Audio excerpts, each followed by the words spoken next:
Brownish થઈ જાય. અને ઓગ્રેટીન મીન્સ પોટેટો, ચીઝ અને બ્રેડ ક્રમ્સ. એટલે ઓગ્રેટીન બેઝિકલી ઇટ્સ સ્ક્રેપિંગ. એનો મતલબ એ થાય સ્ક્રેપિંગ, એટલે બ્રેડ ક્રમ્સ સ્કેપમાંથી તમે બનાવેલી કોઈ વસ્તુ. French au gratin. Main ingredients potato, cheese અને બ્રેડ ક્રમ્સ. અને બ્રેડ ક્રમ્સ તમે ન યુઝ કરો, તમારે બેઝિકલી એને ચીઝ ઓર બ્રેડ ક્રમ્સ પણ તમે નાખી શકો. અને મેઇન મોઝરેલા ચીઝ હોય એનાથી આખો તમારો બ્રાઉન બેઝ બને ઉપર.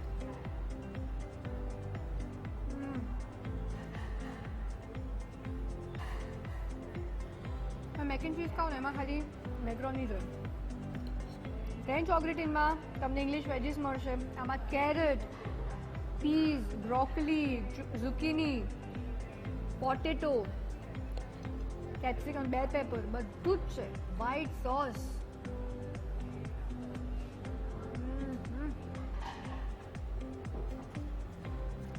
કલરફુલ વેજીસ અને ઉપર વ્હાઈટ સોસનું મિક્સ. હવે વારો છે આ અદ્વિતીય, ટ્રુલી અદ્વિતીય.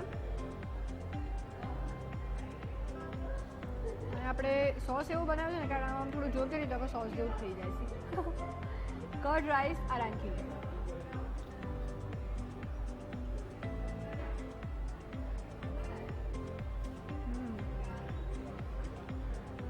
વાવ, સોસ સાથે તો જોર લાગે.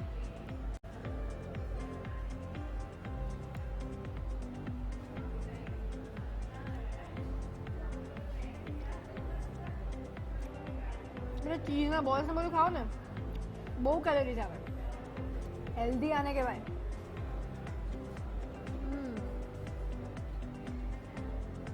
અમને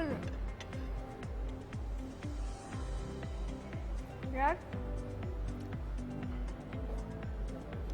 ઇસ્કોન મંદિર દર્શન કરવા આવો તો કલ્પના ના કરી શકું કે એની બાજુમાં એવી રેસ્ટોરન્ટ છે જ્યાં આટલું ટેસ્ટી ફૂડ મળે છે અને બધાથી અલગ. તમે કેફીઝમાં જાઓ, રેસ્ટોરન્ટમાં જાઓ, બધું ઓલમોસ્ટ સેમ હોય. લાઈક પંજાબી હોય કેફીઝમાં જાઓ તમે, ફ્રેન્ચ ફ્રાઈઝ, સેન્ડવિચ ને pizza. This is different, really nice. હું તો મારી આખી ડિશ પૂરી કરવાની છું, મને એટલું ભાવ્યું છે. અને એપિસોડ અહીંયા સમાપ્ત કરવાની છું. આપણે ફરી મળીશું નેક્સ્ટ એપિસોડ. તમારો કેફે કે રેસ્ટોરન્ટ હોય, નંબર દેખાય છે, અમને કોન્ટેક્ટ કરો. અમે આવીશું શૂટ કરવા માટે. મને આપશો રજા, because I be busy in eating this. આવજો.